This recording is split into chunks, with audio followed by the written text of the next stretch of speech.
গরম লাগছে সিমেন্টটাকে কুড়ছিস, ঠান্ডা বেরিয়েছে,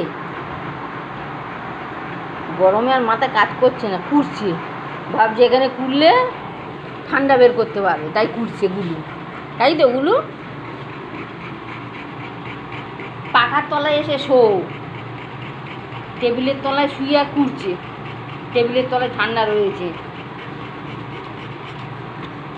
এত গরম, এত গরম, গরমের মধ্যে অ্যালার্জি এসে যাচ্ছে, চোখ লাল হয়ে যাচ্ছে,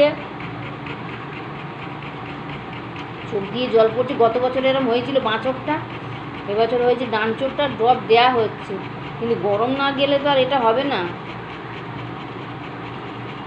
গরম যতক্ষণ না যাবে ততক্ষণ চোখটা ঠিক হবে না। এবছর ডান চোখটা হচ্ছে, রোজ ড্রপ দেওয়া হচ্ছে 2-3 বার করে সারাদিনে। এই যে চোখটা কী অবস্থা, এই যে চোখ দিয়ে জল পড়ছে, চোখ লাল হয়ে উঠছে, প্রচণ্ড চোখ লাল হয়ে উঠছে।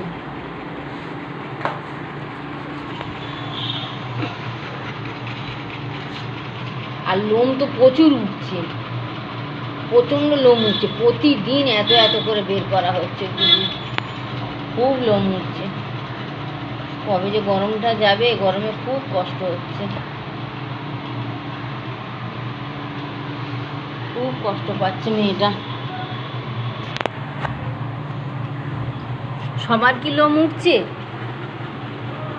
অনেকে তো আবার ইয়েতে বলছে, মোবাইলে মেসেজে বলছে যে লোম উঠছে, কিন্তু সবার কি উঠছে নাকি শুধু এদেরই উঠছে?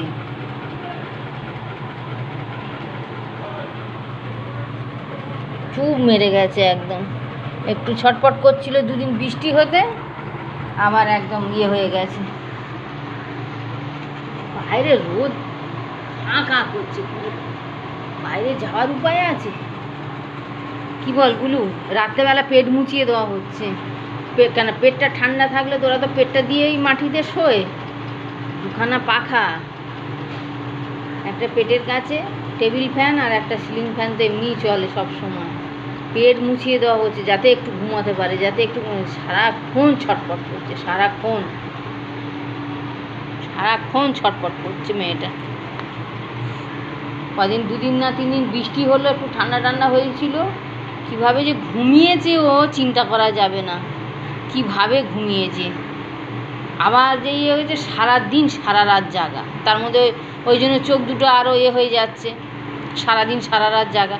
ঘুমালে না চোখের চোখ মুখ ফ্রেশ থাকে, এ তো ঘুমাচ্ছেই না, ঘুমাতেই পারছে না, সারাদিন সারা রাত জাগা, সারা রাত। একবার বলছে আমি জল খাবো, একবার গরম লাগছে আমাকে ডেকে তুলছে।